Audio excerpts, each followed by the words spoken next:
Hello दोस्तों, कैसे हैं आप लोग। जोशी सर क्लासेस में आपका बहुत बहुत स्वागत है। आज आपके सामने यहाँ पर महत्वपूर्ण दो टॉपिक पर हम चर्चा करने वाले हैं, जिसका नाम है परमाणु संयंत्र और दूसरा है परमाणु रिएक्टर। परमाणु रिएक्टर के अंतर्गत हम लोग ये समझेंगे कि मंदक क्या कार्य करता है, शीतलक क्या कार्य करता है, ईंधन क्या कार्य करता है और परमाणु रिएक्टर की खोज कब की गई, इस पूरे को हम चित्र द्वारा समझ रहे होंगे। उससे पहले हम लोग यहाँ पर भारत के अंतर्गत जितने भी परमाणु संयंत्र हैं उन सब के बारे में अच्छे से जानकारी हासिल करेंगे। यहाँ पर हम लोग आपके लिए ऐसे ही रोज महत्वपूर्ण शाम को 6 बजे इंपॉर्टेंट टॉपिक पर चर्चा करते हैं। आप लोगों से हम लोग बस इतना ही कहना चाहते हैं, जो जो इंपॉर्टेंट टॉपिक आपके लिए कराए जा रहे हैं सब परीक्षा की दृष्टि से महत्वपूर्ण हैं।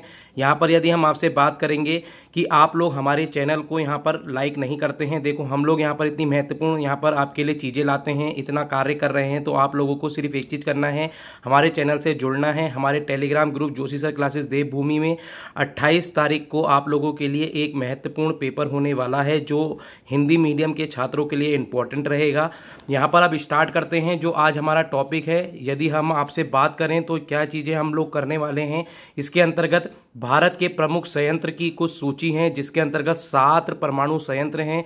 उसमें सबसे पहला आप लोगों के लिए जो हो जाएगा उसका नाम है कैगा परमाणु संयंत्र। कैगा परमाणु संयंत्र के अंतर्गत प्रश्न कैसे देता है एग्जामिनर, तो यहाँ पर ये देगा कैगा परमाणु संयंत्र कहाँ पर है, कर्नाटक में है और ये कब बना था, 2000, याद रखना 2000 में इसकी स्थापना या फिर इसको कह सकते हैं संचालन किया गया। 962 दिनों में इसने संचालन कार्य पूरा कर लिया था, जिसके वजह से यह एक वर्ल्ड रिकॉर्ड भी बन गया था। कहाँ पर है कैगा परमाणु संयंत्र, काली नदी पर है। याद रखना ऐसे प्रश्न बहुत बार बन जाते हैं, कैगा परमाणु संयंत्र किस नदी के किनारे पर है, या ऐसे पूछ लिया जाएगा तो काली नदी पर है। अब बात करते हैं काकरापार परमाणु संयंत्र की, तो यह सूरत गुजरात के अंतर्गत है। 1991 में यह संचालन किया गया, तापी नदी पर है। कुंडनकुलम की बात कर लेते हैं तो कुंडनकुलम आप लोगों का तमिलनाडु में है। तमिलनाडु में बेसिकली दो है, एक कलपक्कम है। कलपक्कम की बात करते हैं पहले, तो कलपक्कम तमिलनाडु के अंतर्गत है। यह पहला पूर्ण स्वदेश निर्मित है, याद रखना पहला पूर्ण स्वदेश निर्मित, जिसमें किसी भी देश की भागीदारी नहीं थी। परंतु जो कुंडनकुलम दूसरा है तमिलनाडु के अंतर्गत, वहाँ पर 2013 में रूस के द्वारा यह बनाया गया था। परंतु हमारे भारत में NPCIL, जिसको nuclear power corporation of India कहते हैं, उसके द्वारा इसको पूरा बनाया गया था। आगे चलते हैं, नरोरा परमाणु संयंत्र की बात करते हैं। ये उत्तर प्रदेश में एकमात्र नॉर्थ की तरफ, अगर बात करेंगे उत्तरी भारत में एकमात्र है जिसको नरोरा परमाणु संयंत्र कहते हैं। 1991 में गंगा नदी के किनारे पर है। बहुत बार पूछा जाता है ये कौन से क्रम का है, तो चौथे क्रम का है। आगे बात करेंगे रावत भाटा परमाणु संयंत्र, राजस्थान के अंतर्गत है। 1970 में कनाडा के द्वारा इसका मतलब हस्तक्षेप किया गया था और चंबल नदी में यह बनाया गया था, यह दूसरा है। अगर हम बात करेंगे तारापुर परमाणु संयंत्र की, यह महाराष्ट्र का है। यह पहला परमाणु संयंत्र है भारत का। 1970 या 1900 यहाँ पर 1969 के अंतर्गत ये बनाया गया है। इन दोनों में कोई भी साल पूछा जा सकता है। सबसे पुराना है, इसको किसकी मदद से बनाया गया, USA की मदद से बनाया गया। आशा करता हूँ आपने ये सारे के सारे जितने परमाणु संयंत्र हैं इनको पूरा किया होगा। एक बार थोड़ा सा हम जल्दी से दोहराते हैं जिससे आपका रिवाइज हो जाए। कैगा परमाणु संयंत्र कर्नाटक में है। काकरापार परमाणु संयंत्र सूरत गुजरात में है। कुंडनकुलम परमाणु संयंत्र तमिलनाडु के अंतर्गत है। कलपक्कम तमिलनाडु के अंतर्गत है। नरोरा आपका यूपी के अंतर्गत है।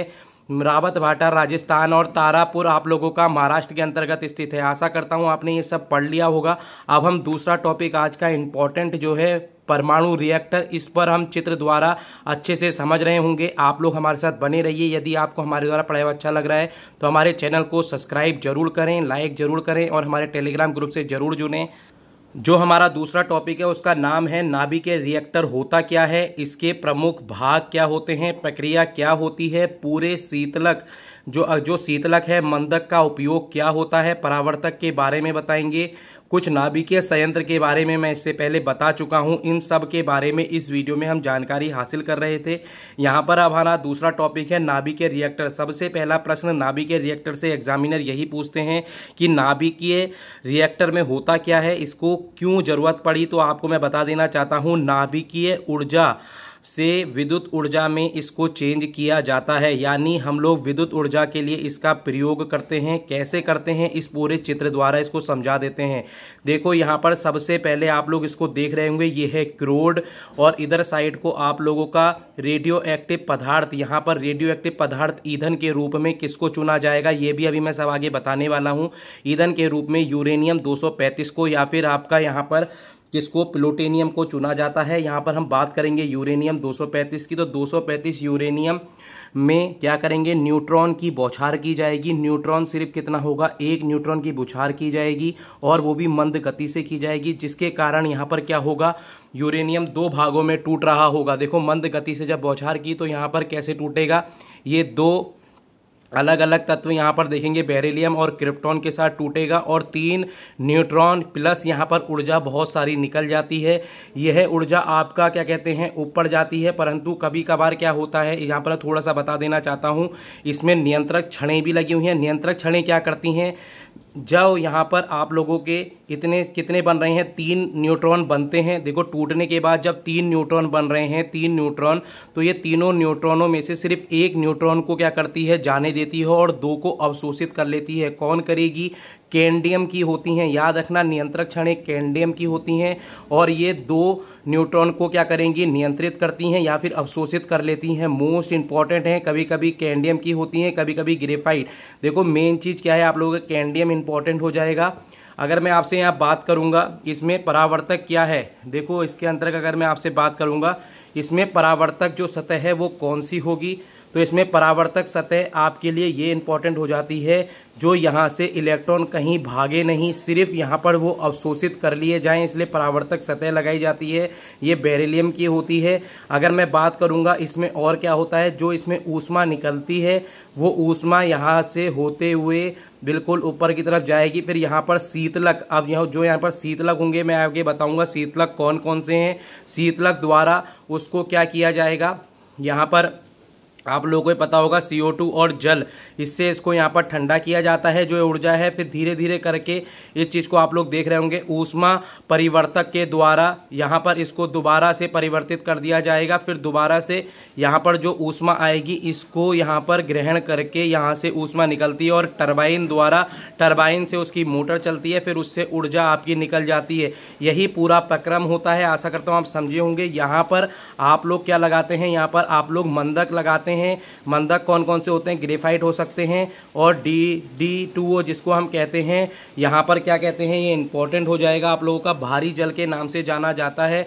यदि मैं बात करूंगा ये जो चारों तरफ से ये ढका होता है और किसमें जब ये यूरेनियम टूटता है तो किस में जाकर अंदर इलेक्ट्रॉन घुसते हैं, तो एल्युमिनियम की एक यहाँ पर क्या कहते हैं प्लेट टाइप की बना दी जाती है, उसमें जाकर ये सारे टूट रहे होते हैं। यही इंपॉर्टेंट प्रक्रिया है इसकी। अब हम कुछ इंपॉर्टेंट चीज़ों पर चर्चा करते हैं।